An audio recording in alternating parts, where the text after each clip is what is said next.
Маңғыстау, қасиетті мұра, ұлы дала қазынасы. Бұл бабалар аманатын сақтаған, тылсым тарих пен шексіз сұлулық тоғысқан қасиетті мекен. Әрбір тасы шежіре, әрбір қыры ұлы дала рухы, ата бабамыздың даңқты іздерін сақтап қалған. Қазақтың ұлттық киімі, ұлы даланың мақтанышы, тарих пен мәдениеттің көрінісі. Әр ою, көне заманның шежіресі, әр тігіс бабалар қолының ізі. Бұл қазақтың өшпес мұрасы, мәңгілік айбынат.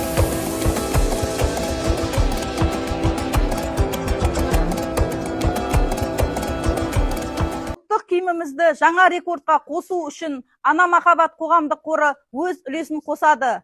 Ұлыстың ұлы күні Наурыз мерекесі қарсаңында өтетін бұл шара біздің де сіздің де абыройымыз. Ерекше диагнозды балаларымызда осы шараға сай ұлттық киімді дәріптеуде. Бұл бірліктің, рухтың, ұлттық құндылықтың жеңісі. Жаңа тарихты өзіміз жасаймыз. Біз Ана Махаббат қоғамдық қоры қолдаймыз.